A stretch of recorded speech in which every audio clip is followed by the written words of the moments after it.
facilities for us to do our job. When the decision was made to remove Weber Arena, part of that was driven by that it was built in '58, and it would have been very expensive to make that a modern arena that would match the one that's going up by Stanley Stout. So with that removed, it opened up lots of possibilities for part of that area from which it was taken down or will be taken down. In that space will be a pavilion, about 5,000 square feet. It'll be a modern facility with modern animal housing and an intensive research animal housing adjacent to that. And so when we bring animals in, they're going to get the best care. It's going to be right there. It'll have an excellent flooring system. As it relates to the on-campus activities, it's really going to give us an opportunity, given the holding space and the chance to build a enclosed indoor arena, tremendous lighting, new technology. It's going to give us the opportunity to not only expand what we're already doing in the classroom as a lab space. We have really high hopes of what it allows us to do even in expanding some of our online offering by utilizing the right kind of technology in that space, which is almost impossible to do in Weber Arena in its current form. You know, a lot of things that are exciting for me to be able to do. That pavilion, it will be much smaller in scale, but what we accomplish day to day in it from a teaching perspective, honestly, is going to expand.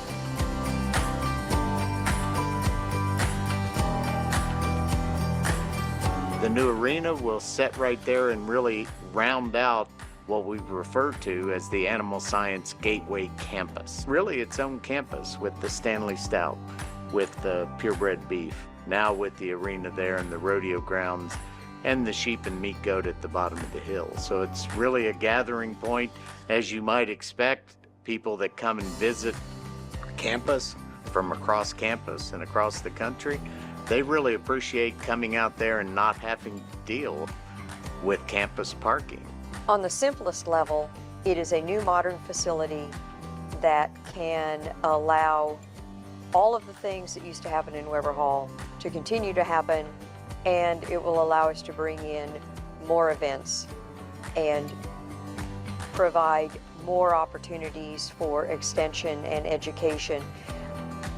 It's going to be a tremendous student recruitment tool just as a facility, because you can have all of the kids out there in the state that are interested in equine activities now have another really nice facility in the state where they can compete. But the same is going to be true of kids in the livestock realm, because we can have cattle shows and dairy shows and swine shows and sheep shows, and the rodeo team is going to have a place where they can practice and compete. For all of us who are alumni and know that K-State Rodeo is always in the dead middle of February, and 8 times out of 10 there's an ice storm, and now horses and trailers have to park at either the Stout Center or at Seco Park. And so let's have a new state-of-the-art facility where we can have all of these events in comfort and bring in more folks and show them all the terrific things about K-State. Well, I think that being at the ground floor, you have a little bit of say based on what you've seen that's successful. So I think that's what's exciting. And we've seen a little bit of every kind of facility out there, from kind of a grunge kind of place to the top places in the world. And so being able to bring our experience and our exposure to Kansas State University in a Kansas-based way, I think would be very helpful.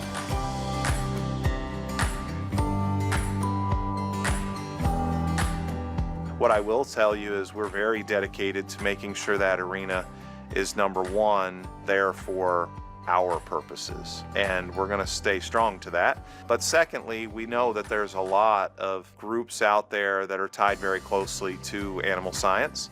I think another tremendous benefit to the new arena will be the economic impact it's going to have on the city of Manhattan and the region. Marty did horse shows when she was a kid, and I did too, and you know, they're multi-day events, and you need hotel rooms, and you go out to eat and you do all the things. And so to be able to have a real premier facility to host those kinds of events not only is going to bring in future students, but parents, and it's just going to be, I think, a huge economic driver for this community. Being someone that has benefited from livestock judging team here at K-State, but also the exposure to youth livestock programs when I was a lot younger, it's certainly exciting that we get to utilize a new space and new facilities, and that the opportunities are even greater than what I got to experience. And I think from the standpoint of exposing young agriculturalists to what we have here at K-State with a little new look is very important. Also preserving the ideals and the mission of our university. The youth livestock programs have always brought great people to K-State, and now I hope that they can enjoy the new facilities.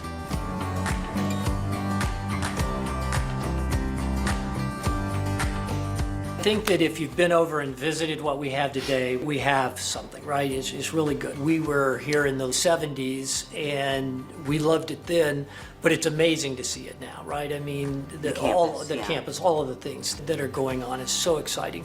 And I just think we have to keep raising ourselves up, right? And if you look at all of the things that we've done for students and the other facilities, athletic facilities and things, this is another sport, this is another lifetime activity that now will be commensurate with the balance of facilities that Kansas State has. And I just think it makes a huge statement. As you talk to people who graduated 50, 60 years ago, all the way up to, high school students that aren't even here yet, I love what's in front of us because of the way we've approached it. And I think we've approached it with students, faculty, and learning in mind. And yet, we've never lost track of who we are in that process. And I hope that's something that everybody understands. And, whether it's saying that we're going to take history and just modernize where we're doing it, or tradition with a new set of show clothes, we're still K-State. And I hope everybody understands that this isn't a change at all. If anything, it's a renewed commitment to everything we've ever been, and that's what's exciting to me.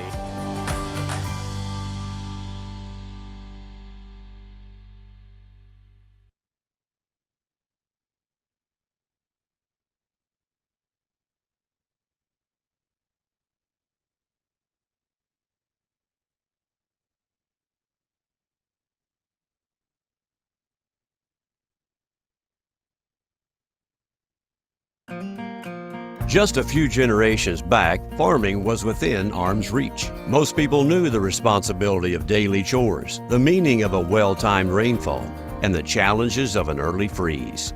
We cared differently because we were in it, getting our hands dirty. We all knew what it took to dig in and stay put. The grit, the resilience, the commitment, the community. But somewhere along the line, we began to see signs of erosion. Little by little, parts of our culture began to break away from those roots. People started losing their connection to the earth. We sold the family farm, subdivided and rezoned, moved to town. For many of us, caught up in today's hustle, agriculture has become abstract and distant. Yet it's the very thing that keeps us all alive. Something needs to be done. The moment has arrived for a champion to emerge. For 125 years, the American Royal has celebrated the highest achievements in food and agriculture. Our legacy positions us to reconnect people with their roots. Now is the time, and this is the place. There are many mouths to feed on this planet. It's an ongoing challenge that we're looking in the eye. Together, we'll shine a light on the people who feed the people. The American Royal is firmly rooted in the heart of this country, poised to be the nation's leader in advancing food and agriculture education. Today, we're planting the seeds for our biggest growth yet. A high-tech, high-touch campus for education, events, engagement, all in one home, where anyone can come to get their hands dirty, to be involved with the future of our food, to cheer on, chow down, and become a champion. We'll inspire new leaders, engage all generations, harvest data, and cultivate a healthier economy. Become a living laboratory where technology and innovation share a roof with the dusty arena of real life. It's all possible in the epic center of America. Nothing is more basic to American life than the food that sustains us. And nothing is more important to that food than celebrating the source, the sauce, and all those who continue to dedicate their lives to agriculture. They've been out there through it all, doing what the day demands beneath unpredictable skies. They choose it for themselves. They choose it for people they'll never meet. The American Royal is here to help each of us reconnect with him, to renew our understanding and reclaim the strength of our own agricultural roots. Everyone can play a part in feeding our world. You hold the power of the past, the perspective of the present, and the potential for what lies ahead. We're asking you to join a community of champions who share the vision of a world where all generations are committed to the future of agriculture. That leaves just one question. Are you ready to get your hands dirty?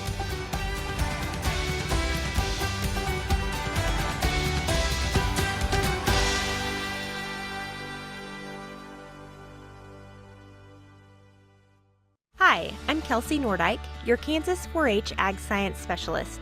I'm excited about the upcoming 4-H Horse Show at the Kansas State Fair, and we invite you to come out to support the youth who will be competing in performance, speed, and ranch horse high point divisions. This year, we're expecting a larger number of youth competing under new pre-qualification criteria, and more prizes will be awarded with these changes. Come see us at the Kansas State Fair in Hutchinson, Kansas.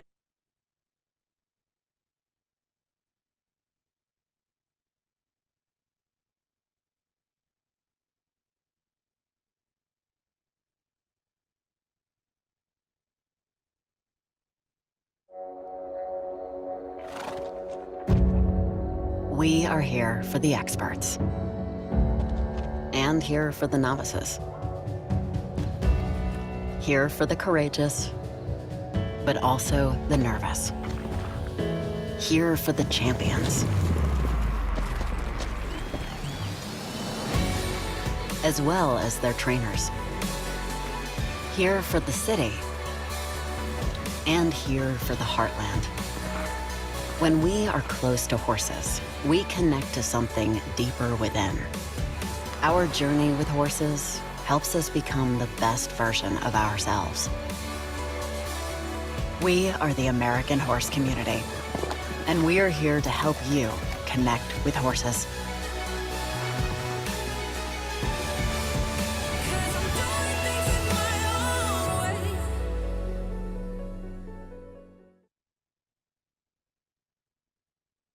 All right, I am Suzanne Ryan Humrick with the Kansas Department of Agriculture, Division of Agriculture Marketing. I'm so glad you've chosen to spend time with us today.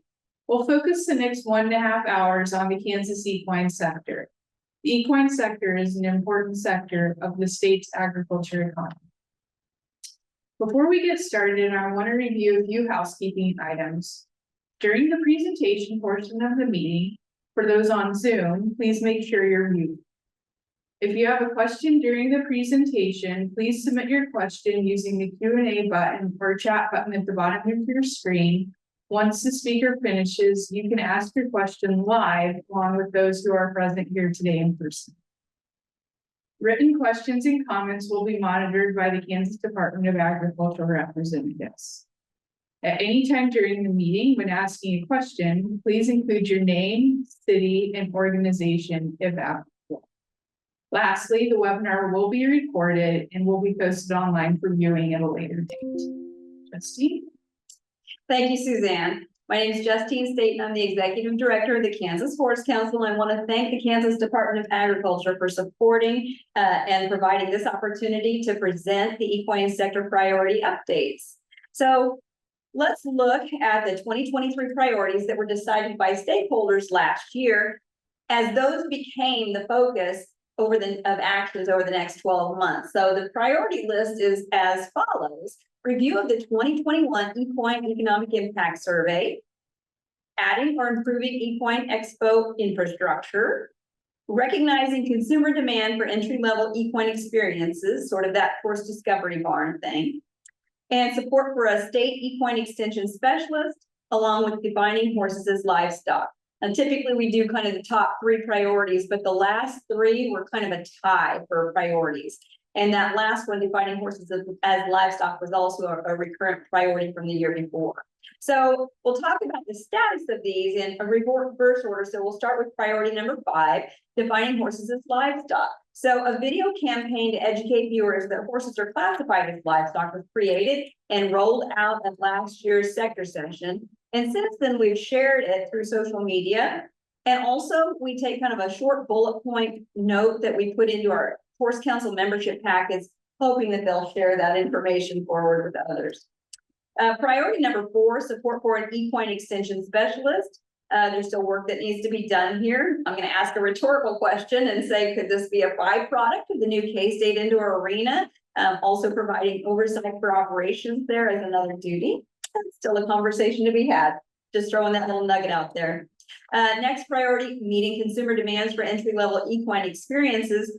There is interest in facilitating this, but it has not yet taken hold. So I do believe there's a lot of opportunity ahead for that development. Infrastructure. I'm happy to say that there is much currently in progress on that. So you can see that Brian Schultz, General Manager of Kansas State Fair, reports the good news for horse exhibitors. The area around the outer stall barn will be asphalted before State Fair this year, so no more mud puddles. We're also hearing from various county arenas that are getting facility improvements, either by local organizations that are taking part of that or as county-driven projects. So that's good news.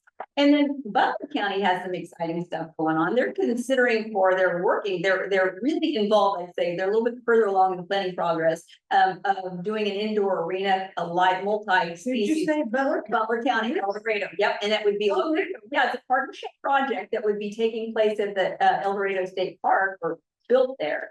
And so they've done they've done the feasibility study. They're looking at interest and involvement in this. So that's something more to come on. Hopefully we'll hear updates on that in 2025. So that's kind of exciting.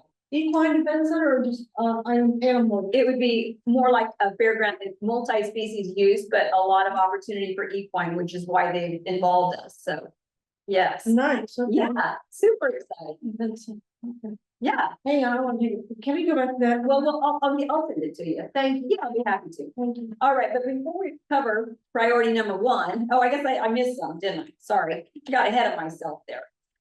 So also, let's see, where did I leave off at? Okay. Yeah, next slide. That'll help. So more infrastructure news. This is the Delray Family Event Center. This is a picture of their construction. And of course, that's the K-State Indoor Arena project that's going on. And you can watch time-lapse live stream video by doing a Google search for Ag Innovation, K-State Ag Innovation. And then the next slide is the American Royal New Campus project. And you can actually watch live streaming of that construction project by visiting the American Royal Our New Home website. So it's all exciting. There's a lot of stuff going on right now, and I'm just happy to see that is happening. We're poised for growth. Here's a question: is the American Royal all new? Yes. So American Royal, just to recap, it's still in Missouri, but they're building a new campus, and it's scheduled to open late 2025, early 2026, just pending weather and construction projects. And is that still in Missouri or is it in Kansas? It will be in Kansas near the Speedway. Yeah, near the Legends area. Okay. So, all right. Okay. Well, the next priority, number 1 priority, is the 2021 Equine Economic Impact Report. But before we get to that, I'm going to jump over and talk about some current industry initiatives. I'd like to introduce to you at this time Dr. Justin Smith. He is the Animal Health Commissioner, and also Nathan Brown, Emergency Management Coordinator, both with the Division of Animal Health here at Kansas Department of Agriculture. They're joining us by Zoom. Hey, yeah, got that. Hey, thanks, folks. Welcome. Appreciate the opportunity to just give you a brief update a little bit. So I guess where I'm going to start is, and I don't know if you have the slides up, or we can just talk through them too. Not a big deal. Advanced slide. Cool, good. So one of the things that we've done this last summer, or this summer, I guess I should say, had the opportunity that our animal health folks were able to get back out on the road and actually have some discussions with livestock producers, including equine producers, veterinarians, emergency managers, county leaders. And part of that is the fact that, one, we wanted to get out there and understand and just meet a lot of people and that. But we were able to put on 8 of these across the state. So we called it our road show. We were able to go out and you can see the places we went and kind of some of the discussion topics out there. But it was basically a discussion to talk about, like I said, emergency management response, disease response, talk about some traceability issues, just what we're doing here in our shop. And then, like I said, more than not, trying to get some feedback from those folks out there. One of the things that was a recurring conversation that kept coming up was the fact of emergency response, not so much from a disease perspective. We had lots of discussion on that, but more from a natural disaster, or more from an accident, or a catastrophe type thing, and that just kept coming up as part of our discussions, whether it was truck rollovers, whether it was floods, whether it was wildfires, or what the case may be, and how do we respond to that? And is the state prepared to respond to that, or is our region prepared to respond to that? We had great conversations with a couple regions that actually have a response team in place. They do their local training. It is a struggle to continue to keep that going. But at the same time, it's very limited in scope. It's not across the state. There's lots of areas in our state that don't have a lot of capability and frankly, knowledge, as well as equipment that it would take to do an equine rescue out of a water facility or something of that sort. So I think what we're here, and I will also tell you from the animal health division perspective, is that none of those really fall under our statutory authority, meaning that it's not something that we have been relegated or that we have been obligated to fund or come up with funding for. So it all comes back to that local response. But at the same time, we recognize the fact that somebody's got to facilitate this discussion, or somebody's got to, and we get those calls occasionally. So I guess when I'm here and Justine and I've talked a little bit is, one, is there an appetite to see this expand? Is there opportunity for this to expand? What is that appetite for doing that? And how do we go about doing that? I think from our perspective, we're here to try to help facilitate that or be a part of that task group. But I think the long story short is that there needs to be an organization or somebody that is willing to champion this and take this on and develop that task force as far as starting these discussions. What is it going to take, and from that. So as you can see, we had like 268 participants at these regional meetings. We actually had 6 different states that were represented out there. We've heard from different states of what their initiatives are regarding animal response rescue. Obviously, the border or the coastal states tend to do a lot more of this because of hurricane and that type of thing response. And so I think there's a lot to be learned. We just need to understand, one, is there a need? And two, is how do we go about starting this approach? So that's kind of where we wanted to come forward and talk a little bit about, one, from your guys' perspective, is that something we need to do?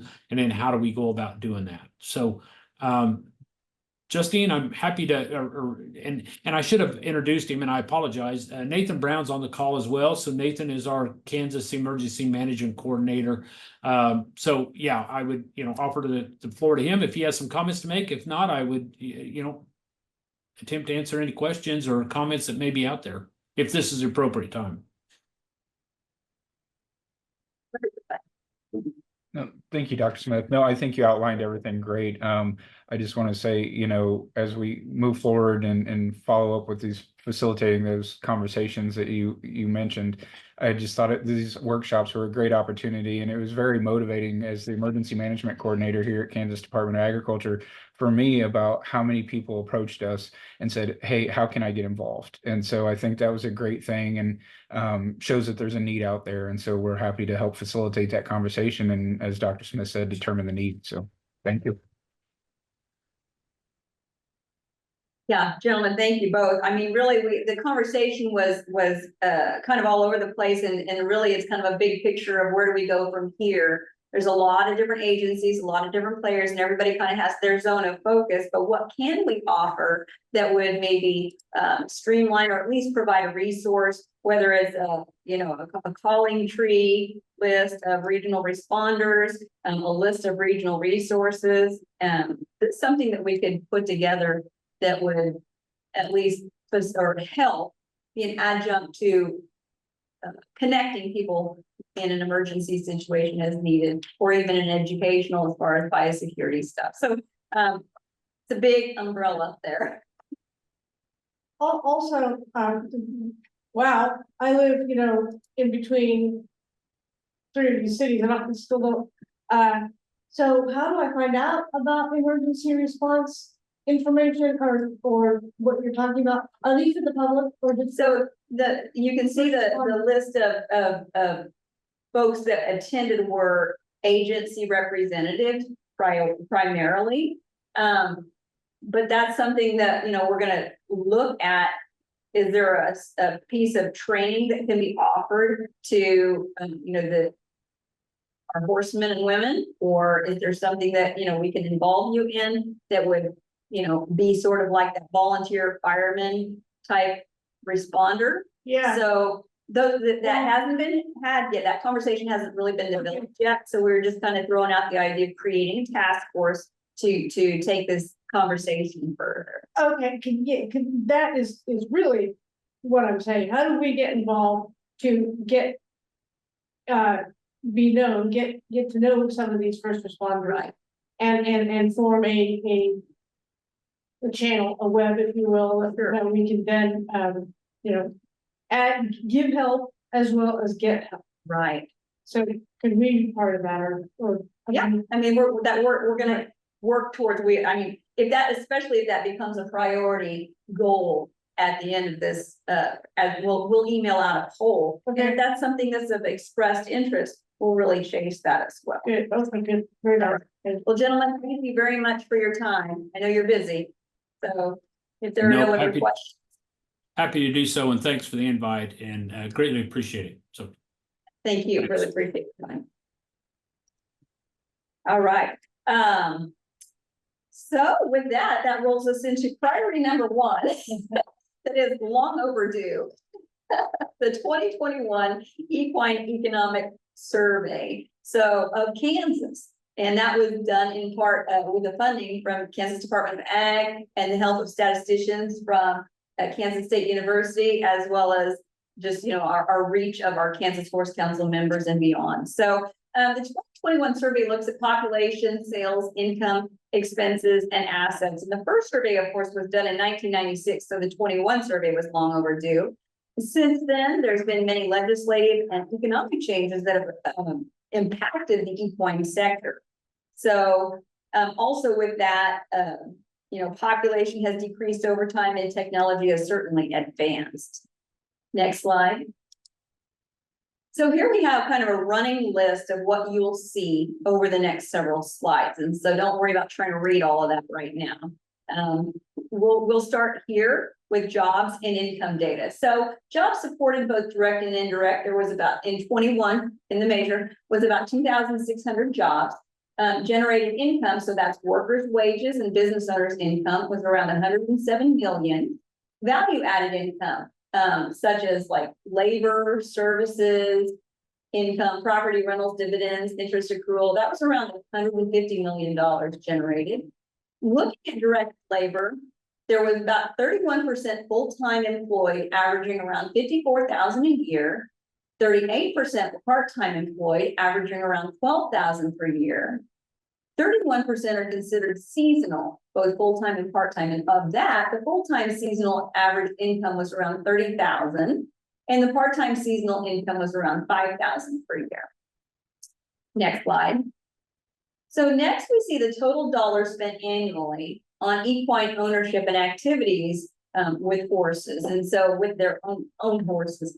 And that is around 151 million. So what is all of that? That includes your feed inputs, your hay, your grain, your straw, etc., your shavings. Also includes your tack, your farrier, your veterinarian, boarding, breeding, training, riding lessons, medications. You can see the list is long. The next slide is essentially the same thing, but cleaned up in categories as if you were an accountant. So it's a lot cleaner to look at. Now this one shows that the ownership and activities with horses generates around $13 million in taxes for the state. So this was 1 year alone looking at that. And this money is used for public service purposes. So $13 million, obviously equine make an impact on the economy. So next slide. So this is outputs or total sales. So starting with employment, which generates income, and that income makes purchases, so horses, houses, and groceries, and then pays for services from horse training to home repairs. So throughout that, that money is circulating throughout the local community, throughout the state, and beyond. So just from 2,600 people directly and indirectly involved, there is 280 million of that economic result floating around. Next slide. And now we'll look at inventory and demographics of our horses. So we've established a head count of equids in Kansas as 70,000, and that inventory value equates to approximately 260 million asset value to our state.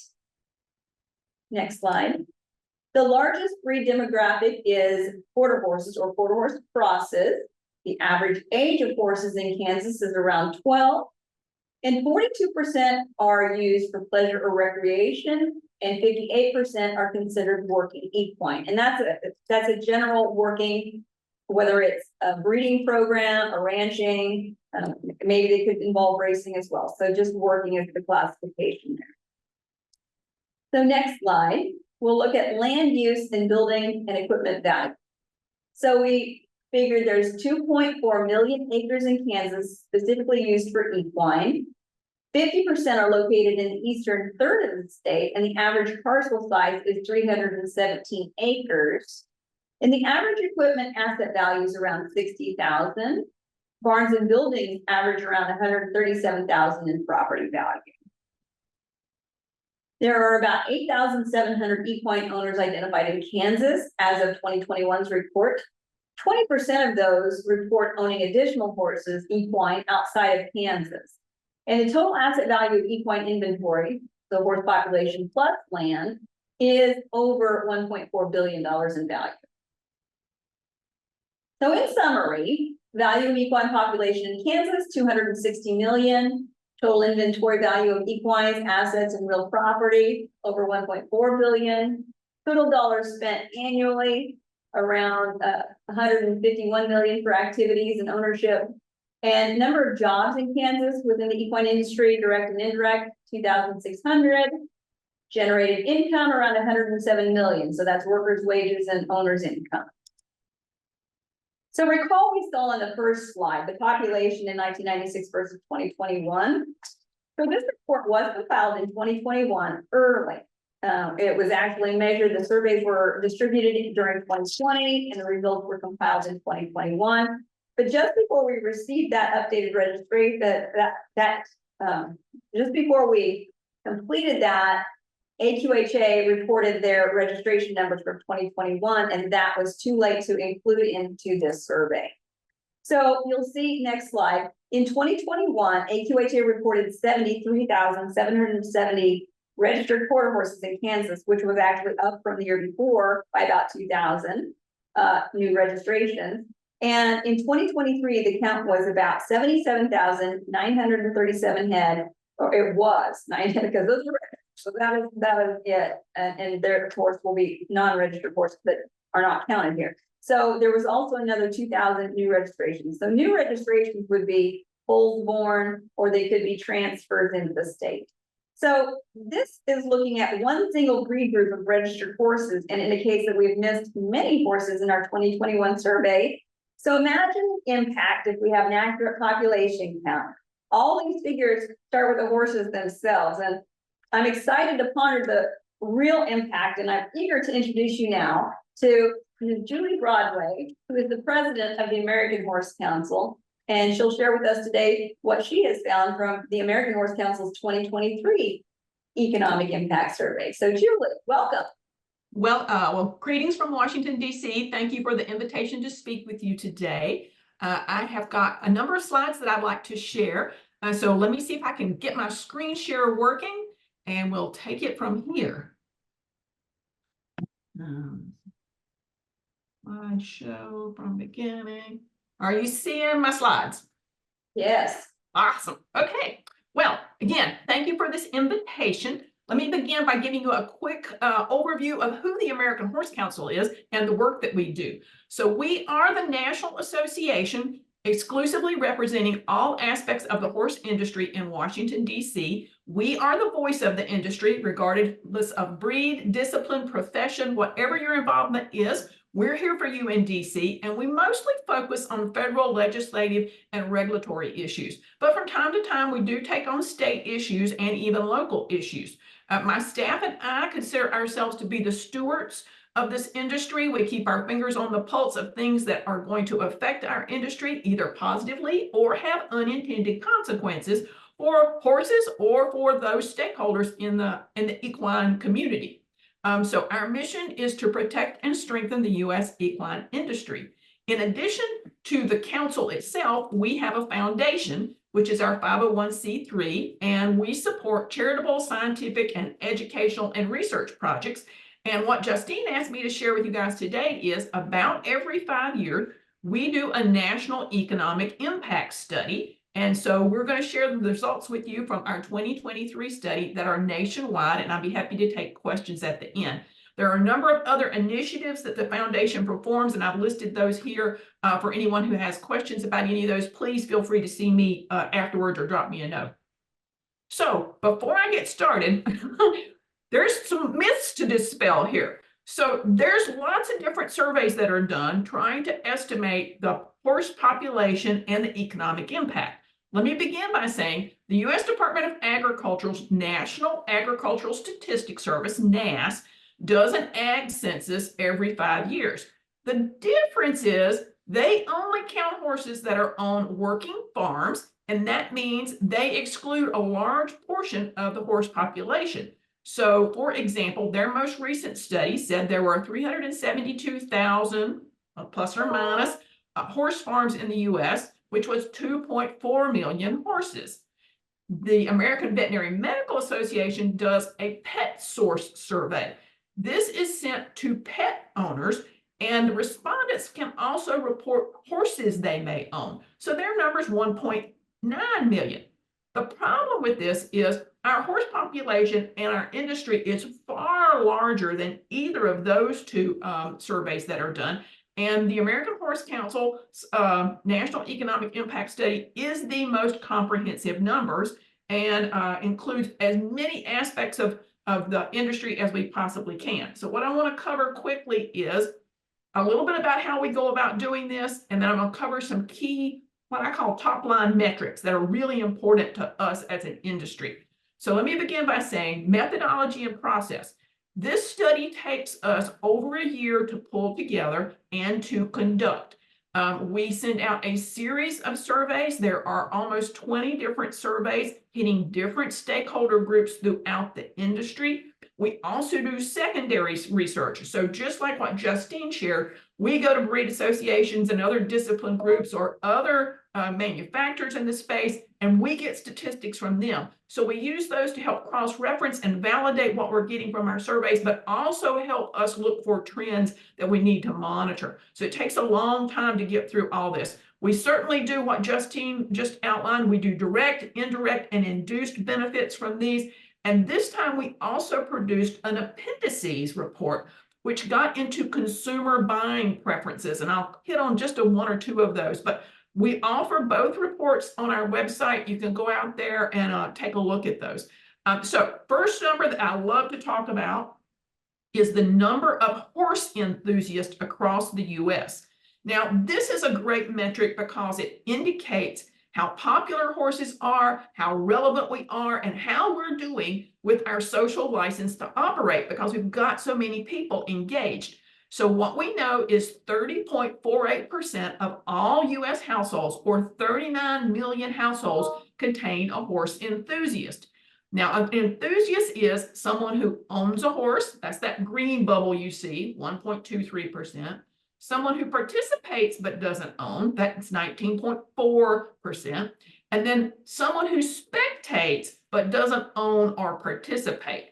And I like to really point out when I'm speaking to equine groups, our goal is to see how big our market is, that's that 39 million, and try to shift some of those that are in the spectator bubble or the participant bubble into the owner bubble.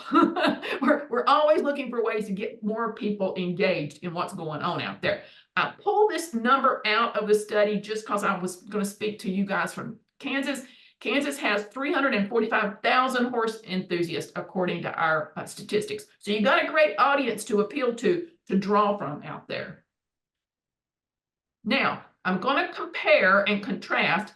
With last study we did was in 2017. We were scheduled to do it again 5 years later, but because of the pandemic, we put it off just a little bit to make sure that our community and our industry had stabilized a little bit post-pandemic. So we're comparing 2017 to 2023. Here's the really great news. So from 2017, our total annual value added to the US economy jumped from 122 billion to 177 billion. So really, really strong, robust growth there. I'm going to jump to the other side of the slide and show you how many jobs we grew from 1.74 million to 2.2 million jobs.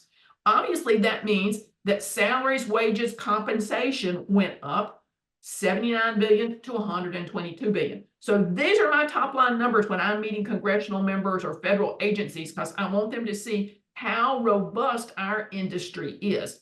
The one number that came down, wasn't a surprise to anybody, was the number of horses, the population. We went from 7.2 million down to 6.65 million.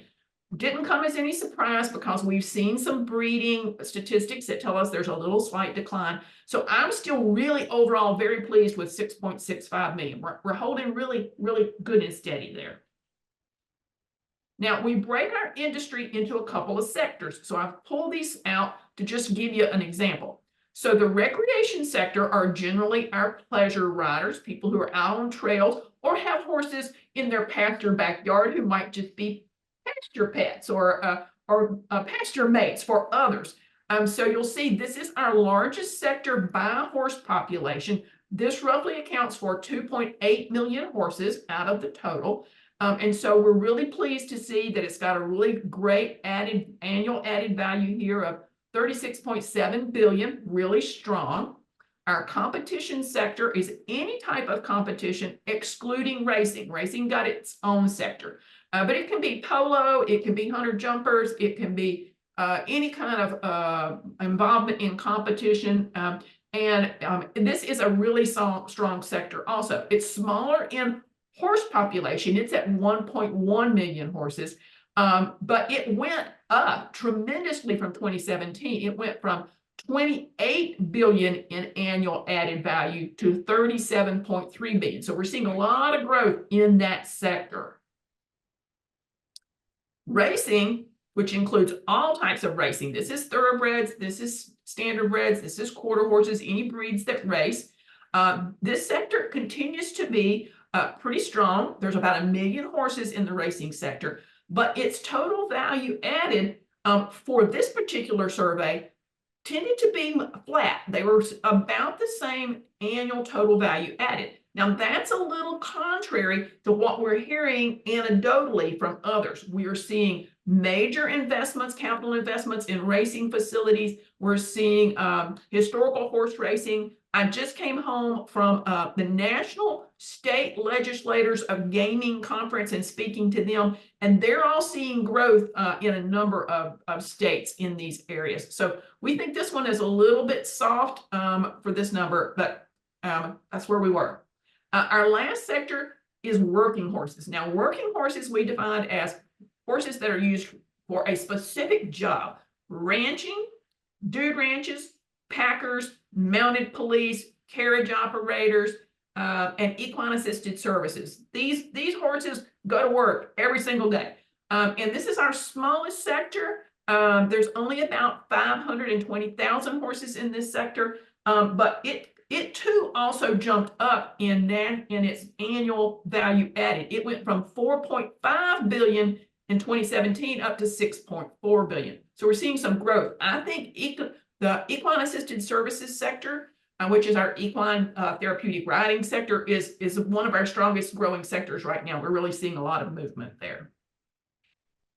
So here's our horse population. Everybody always asks me, okay, so how does that break down by breed? So I threw that in here for you.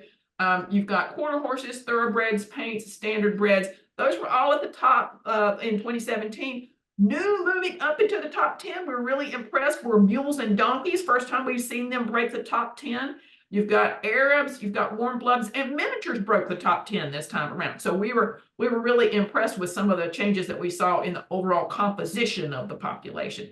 I pulled this statistic again just for you guys. Kansas, according to our records, has a population of 120,800 horses.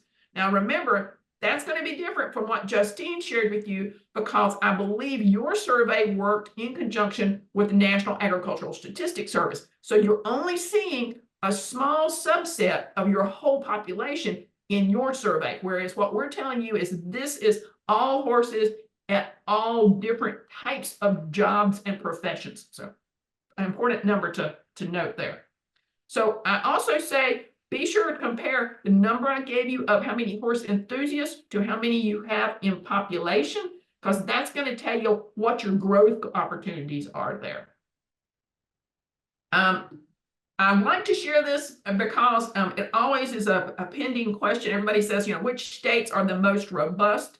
I can honestly say for the last several times we've done our survey, Texas, California, and Florida are our 3 top states. They probably will be when we do this again in a couple of years.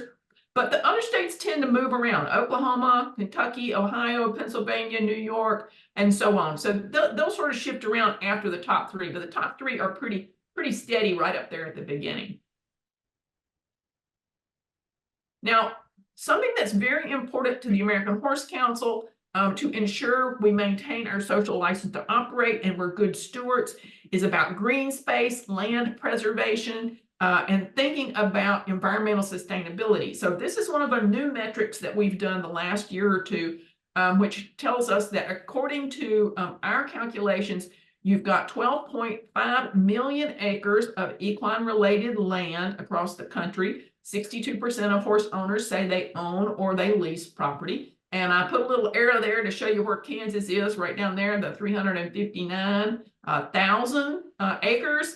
Don't know, Justine, how close that is to what you were, but I think we sort of got a range there of what we might see there. But we use this a lot when we talk about how we're good stewards for the environment and the things that we bring as an industry. Another important aspect for us is taking a look at how many people are involved. So I said 2.2 million jobs, but we have roughly 2 million industry-related volunteers. I think this number is low, and I'll tell you why. The Professional Association of Therapeutic Horsemanship has a pretty good handle on how many volunteers they use in therapeutic riding centers. That's roughly 50,000 volunteers. The Backcountry Horsemen of America keeps a really good track of how many volunteer hours they are reported for working on trails and that kind of thing. The bubble that I think is the softest on this chart is at least 5,800 competition volunteers. Now, I'm going to be honest, Justine's heard me say this, but I used to manage a horse show. I know how many volunteers it takes to put on one horse show. I think 5,800 is really low. So I think there's more to this than what we've captured, but that's where we are right now. One of the things that we have also started reporting regularly is about aftercare. So many people are very conscious of horses that need to move on to second careers. And so we have a project called the Equine Welfare Data Collective. We canvass all 1,000 501c3 equine rescues and sanctuaries across the country. So we have an idea of why horses are relinquished, how full are those rescues and sanctuaries, what kind of capacity level do they have, and how long do horses stay, and what kind of treatment do they need, and what kind of programs does the industry need to stand up. So here's what you need to know. At the end of 2022, our national capacity was at 73%.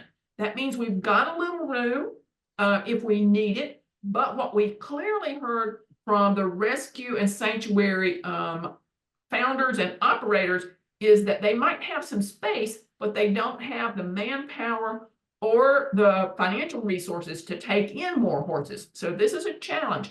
And one of the reasons we look at capacity and we look at what's called average length of stay, that's what LOS stands for, is because your length of stay drives how long a horse not only states how long a horse is there, but how quickly you turn over horses, and it affects capacity.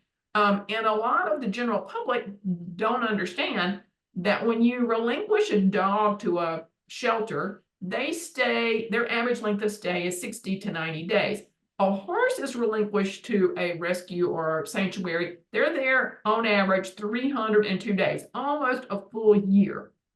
Sometimes that's because the owner has waited a little too long to make a decision about relinquishing them. So the horse is underweight or needs some additional training or services to get him back up to capacity. And then, of course, you're taking horses that may have done one job and you're trying to retrain them and rehome them to do another job. And so that takes more time. So this is a really interesting statistic that we monitor fairly closely to give us an idea of what's going on in this particular space.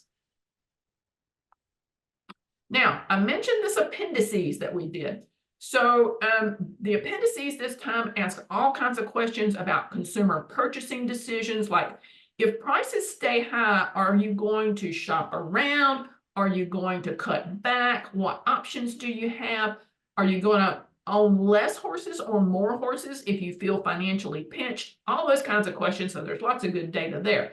This one I highlighted for you because 2.2 million jobs in the industry. But when we asked the respondents to the survey, how many additional workers could you have used last year? We actually ran this number through M-Plan, which Justine showed you that was used for your study. And it came back and says that 124,000 potential jobs, full-time and part-time jobs, are out there when scaled to a national level. And you can see the respondents got to choose multiple answers here, but the number one answer overall was grooms, barn help, hot walkers, and farm maintenance workers. We really use this statistic a lot when we're talking about our legislative priorities, and one of those is getting more visas because we need more workers. So there's some great statistics in the appendices if you're interested in some of those things. Now, I'm not going to dwell on this long because that's not what my presentation's about, but we take all this data and we use it to make our case at the federal level. On the legislative side right now, we are really working hard on the Farm Bill.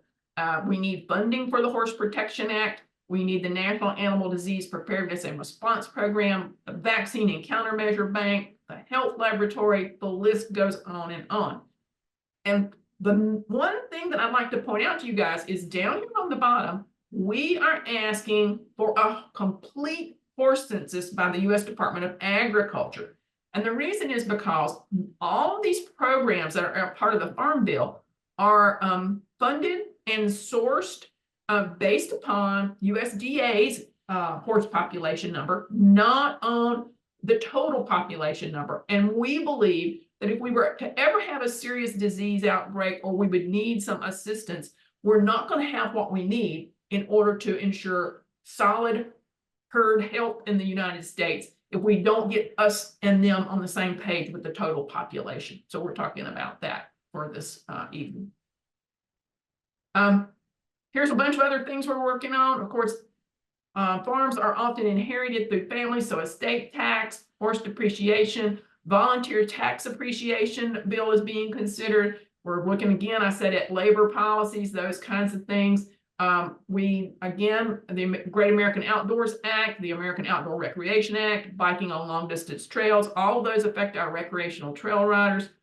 Equine Assisted Services and the whole Veterans Act, the Prevent All Soaring Tactics Act, or the PAST Act, illicit xylazine is being considered, and Safeguard American Food Exports, or otherwise known as Save America's Forgotten Equines, which is the SAFE Act. So all of these are legislative issues that we're constantly providing content and things around. Just because Congress is dysfunctional in Washington and things may not be happening at the legislative level like we would hope to see, that doesn't mean there is a shortage of regulatory issues. So you'll see here a number of different agencies that we work with on a lot of these different topics. I know I just spent some time today meeting with a group talking about the Environmental Protection Agency and their plans to perhaps change the use of pyrethrin. Pyrethrin is an important chemical in all the fly spray systems that we use, and we were really concerned about that. Rodenticide regulations are changing. Just a laundry list of things. The whole worker heat-related injury and illness rollout is something we've been working on, and concentrated animal feed operations, been working really closely with a number of groups on that. So there's a number of things that are on here. I did promise Justine that I would bring to your attention that in February of next year, the Horse Protection Act is going to go into effect, new regulations. And the reason I bring that to your attention is because under these new regulations, all equine competitions are going to have to notify the USDA 30 days prior to their event. And they are working through the process right now to explain what you'll have to submit and how that's going to work. So this even comes down to like the 4-H shows that we just heard a little bit about earlier, those kinds of things. So this is going to be a new thing. The American Horse Council is working really closely with USDA to outline and develop some frequently asked questions and some other materials that we feel like show organizers, competition managers are going to need to know how the process works, where to go to do what they've got to do, and how this whole thing works. Part of the Horse Protection Act does allow USDA to inspect any equine competition, regardless of breed or discipline. And we have seen this year that they are expanding their inspection process. They have been to not only Tennessee walking horse shows and racking horse shows, they've been to some saddlebred shows. In years past, they've gone to Missouri Foxtrotter shows. And so part of this notice process is because they are going to be randomly selecting shows to attend. So lots of things coming down the pipe, and we have been working really closely with a number of show organizers and competitors and breed and discipline associations to kind of get ready for some of those changes that are coming there. So with that, Justine, I have completed all my slides, but I'm happy to answer any questions anybody has. Or if I missed something you wanted me to cover, Justine, jump in. No, I think you covered everything terrifically. And maybe just give kind of a background on the HPA, since there may be a lot of people viewing or will view that maybe don't have that background on what HPA is. Yeah. So horse protection. Yeah, so Horse Protection Act, or HPA, sure, has been around since the 1970s. This was designed primarily around ensuring that we were good stewards, we were being mindful of the health and welfare of horses, and it allowed the USDA to go to competitions and inspect to check on welfare. And I'm sort of paraphrasing, giving you kind of the easy answer here. They have predominantly in the past really focused on Tennessee walking horse, racking horses, and spotted saddle horses, because those are the three breeds that have historically been involved in soaring, and they were trying to eliminate soaring. But in order to build a good body of data and to make their case that those are the breeds that are soaring, not other breeds, they are inspecting other breeds in order to make that argument. So for example, they went to a saddlebred show, or they'll go to a quarter horse show and be able to confidently say, hey, we didn't detect any soaring at those events. But we still see soaring in Tennessee walking horses. So we've had lots of conversations with USDA about the Horse Protection Act and about some of the strategies that they've got moving forward on this. When will those changes go into effect again, Julie? They go into effect the 1st of February. I will add that there is a pending lawsuit against USDA over these new rules, not surprising. And we also know if we have a change of administration, they could claw back or retract these regs. But when we met with them on Monday, I had a great meeting with them. They said full steam ahead. You know, we're making all our plans, thinking it's going to happen in February. Okay. Well, there any questions in the chat yet? None? Okay. Well, hang out with us, Julie. I appreciate all that review, and you know, I'll make sure that your contact information is shared should anybody have any additional questions after this. Yeah, I'm going to hang on for a little while. So if a question comes up, somebody throw it in the chat and I'm happy to answer it. And I can honestly say I've skimmed over the surface of this report. I'm a data nerd, folks, and every time I read this report, the main report's 50 pages, the appendices report is 50 pages, and every time I read it, I come up with yet another nugget that I'm thinking, wow, okay, that's great. Or I come up with yet another nugget that says, oh, we got some work to do there, folks. So I encourage you to take opportunity to read it. It's lots of good stuff in there. Appreciate it. Thanks. Well, next up, we'll welcome Michael McDonald. He's a registered Kansas lobbyist working for Mr. and Mrs. Paul Treadwell out of Wichita, Kansas, and he's got some exciting news to catch you up with. And I saw him there just briefly, so I hope he's still connected. Oh yeah, I'm still on. Sorry, I've been traveling today. Totally understand. Yeah. Well, welcome, Michael. You want to share with everybody kind of the work that you've been doing that's kind of set the groundwork for what we're launching into? Yeah, no, I'm very excited to be here and talk to your organization about the historic horse racing bill that we've been working on the last 2 sessions, which would, if everyone's familiar, back in the legislature in 2022, there was a sports gaming bill that passed, and part of that bill included the opportunity for someone to build a historic horse racing facility in Sedgwick County. And it's if everyone's not familiar with historic horse racing machines, they look, sound, act a lot like slot machines. And so last summer, Phil Ruffin won the contract, and currently in Park City, Kansas, there is construction for a horse racing facility, a historic horse racing facility. So this session, what we did is we were able to get the legislature to designate that tax money from the historic horse racing machines, which is 3% of the handle, to go towards the parimutuel law from 1986. And what that would allow is for 2% of the 3% to go to live horse racing in Kansas, and 1% of the 3% to go to the horse breeding program.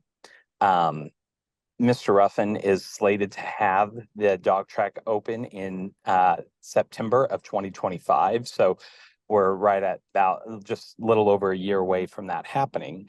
What is so exciting is I've been working with Greenwood County Fair Board, and I actually lobby for them now, is they're the last standing parimutuel facility in the state of Kansas. So it was only natural that they would be the recipient of that 2%.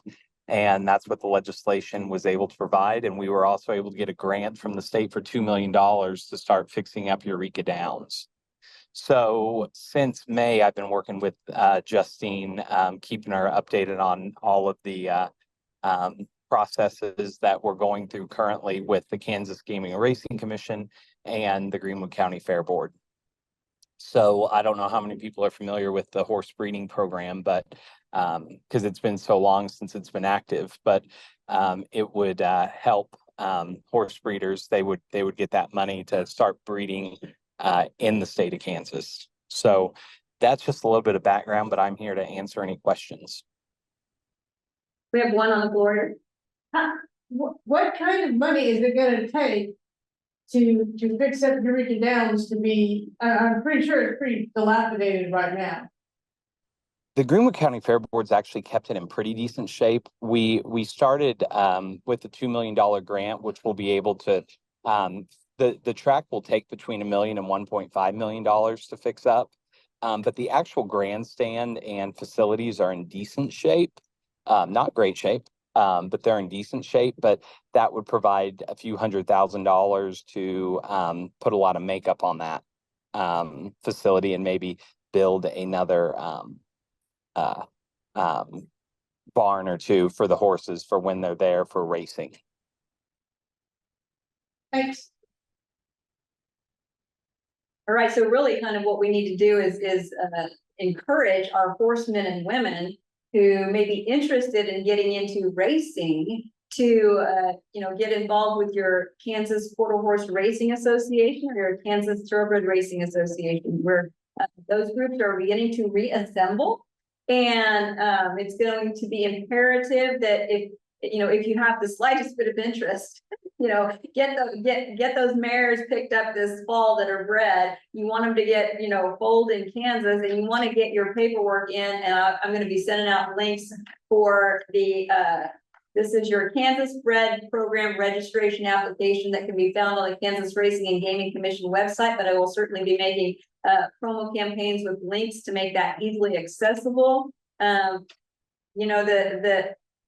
The opportunity for funding coming in from those historical horse racing machines is a great benefit, and obviously the economic benefit boom to the state with jobs, and it's a rural opportunity zone that is just waiting to be.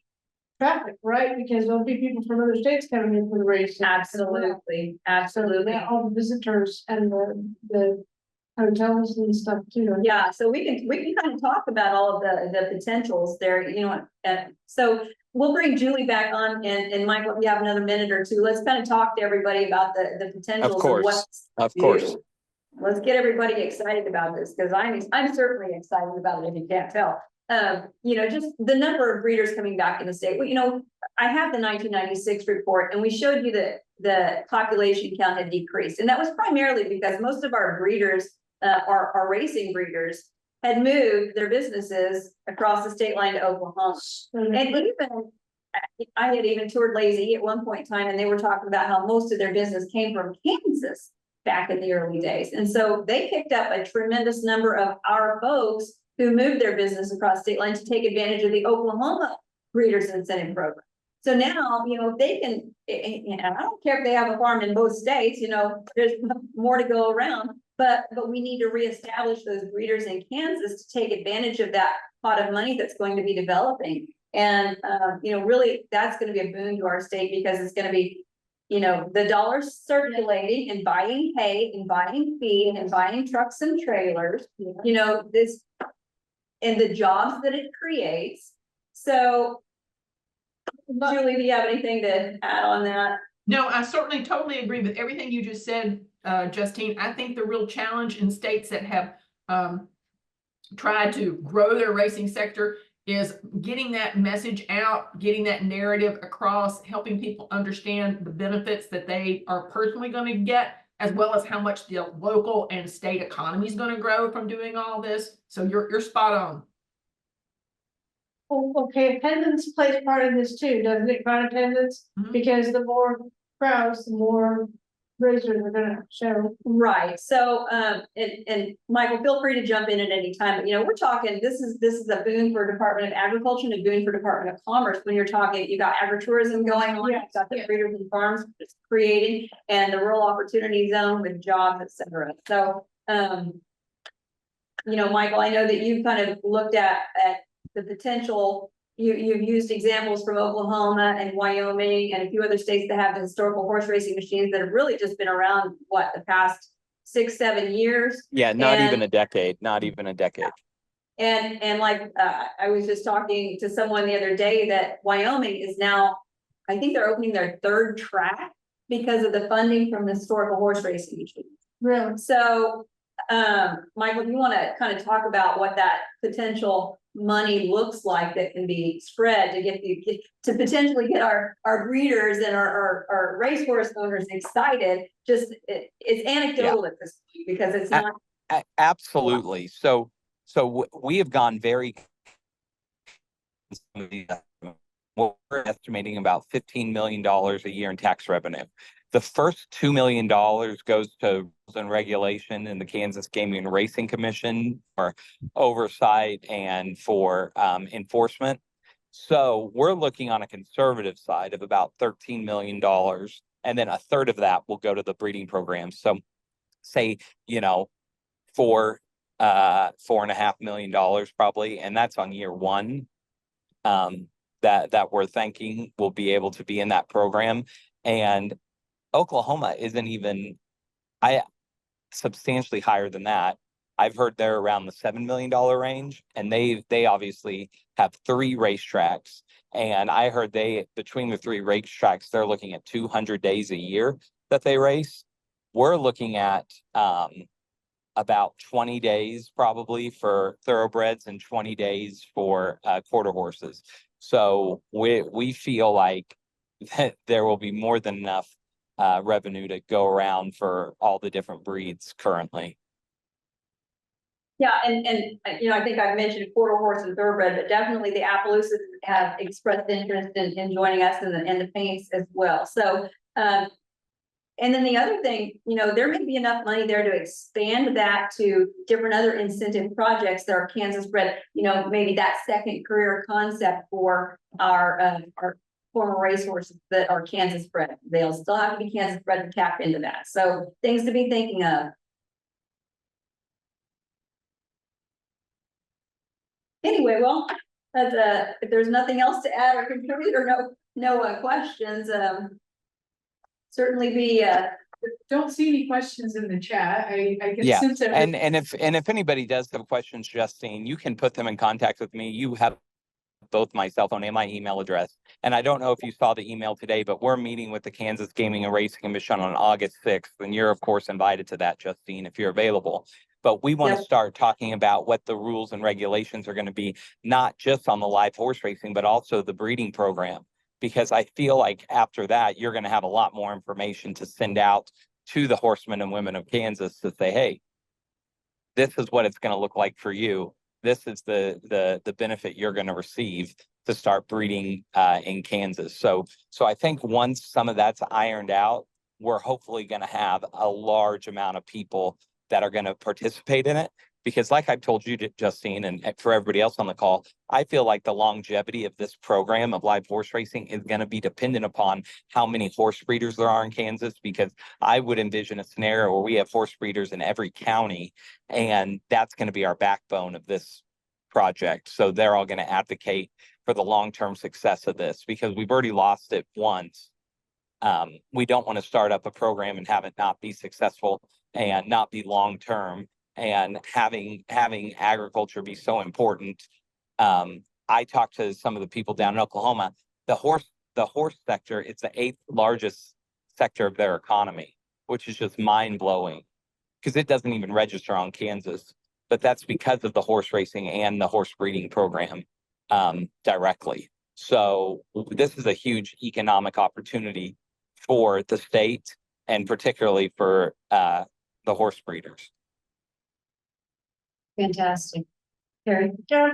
May I ask you a stupid question? When horse racing was in Kansas, what kind of income did it bring in then? I mean, last time. What do we have to do to get up to that or surpass that? A lot or not? How do you compare? I don't have the historical figures. Michael, do you have any of those? How much money was coming in before with the pari-mutuel? Yeah. Oh, it was small potatoes. The reason why Phil Ruffin closed the Woodlands, closed Greyhound, closed Camptown was because they didn't have gaming machines, because that's where all the revenue comes from. So I had heard those last few years it was well south of $1 million. I heard it was somewhere between 600,000 and 700,000 from about 2004 to 2007. We're looking at, like I said, on the conservative side, say 15 million, because it's the electronic games. And we can't call them slot machines, but if you Google and go to YouTube historical horse racing machines, you'll be able to see, to us that aren't in the gaming, field, we would think they were slot machines. But that's why it's so much higher than it ever was before. And that's how Oklahoma was able to fund it. And like Justine mentioned, Wyoming, which has less people than Johnson County, has 3 thriving horse tracks right now. But they also have the horse racing games, the historic horse racing games to fund that. And Nebraska just passed theirs as well. So we're going to be competing with horse breeders for Nebraska, Oklahoma, Iowa, and Wyoming. So just, I mean, our immediate region, we're going to have a whole lot of competition. So that's why it's imperative that we actually focus on this to make it successful. Absolutely. And so to kind of help you understand on the gaming side of it, the historical horse racing are considered a parimutuel, correct, Michael? They're a parimutuel Yes, machine. the legislature is who defined it, and they were going off of Kentucky law, because if you remember, there was an actual lawsuit by the Kansas Star Casino last year to say, hey, you can't do that because they're no different than slot machines. But then the governor sided with the legislature, and the attorney general went and fought it. And they said, actually, yes, the Kansas legislature is able to define what a parimutuel is, and they defined a historical horse race machine as parimutuel. So that was another part of the background that I forgot to mention. But thank you for bringing that up, Justine. Thank you for that, because I was gonna ask you, so this does mean that the government has made it would be legal. Correct, yes. Yes. So we have a limit. It's not that a it's Correct. So to explain better or further, so there's a limited number of slots that are allocated in the state, and all of the state-owned casinos have the allocation of them. And so there was no way for, this was our argument over the last several years trying to get racing back in Kansas, was, that when there were some allocated, they were being taxed at like 44%, and the state-owned casinos were being taxed at 22%. So, that was kind of, so we kicked that aside. There's a new opportunity here. It's considered parimutuel because it's actually playing historical horse races. okay. They may be really old, Right. but because it gives you, your jockey data, your horse data, and all of that, you can make an educated guess as a horseman that's betting trackside. So technically, it's parimutuel, even though you might be pulling a slot handle. Okay. So there's that new opportunity, and and the other piece that I think maybe, Michael, we need to emphasize is that there's a current proviso that's going to be worked on being codified. So our goal is to get people on board with bringing their horses to Kansas sooner rather than later, because we want to kick this off with races even as early as spring of 2026. Is that correct? Yes, ma'am. So the facility will be open no later than September 1, 2025. And the way statute has it is the revenue gets dispersed to the Kansas Gaming and Racing Commission and the state treasurer daily.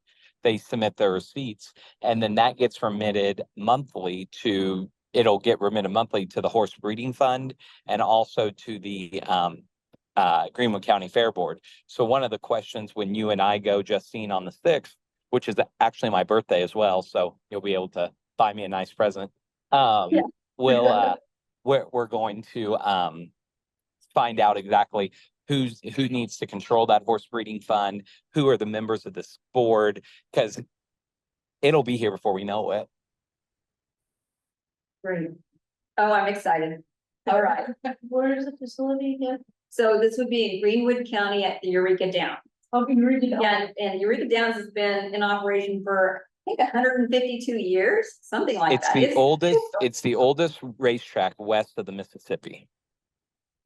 So, yeah, I mean, there's something there to celebrate right there. So, Yes. Michael, thank you so much for your time while you're on the road. Really appreciate it. Thank you, Justine. I'm super excited about this, as you can tell, and I look forward to meeting on the 6th. And like I said, please feel free to pass my email, phone number on to anybody that has other specific questions. Because right now I'm lobbying for both Greenwood County and also Paul and Virginia Treadwell and their quarter horse breeders in the state of Kansas. So anyway, I appreciate the time. Have a great day. Thank you. Well, that's all we have on my to-do list to run through. Suzanne? I'm going to be sending out an email poll to everyone that registered for today's session.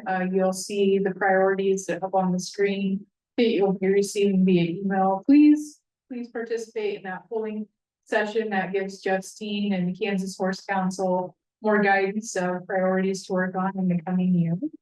I also have a couple of announcements for those that are interested in attending.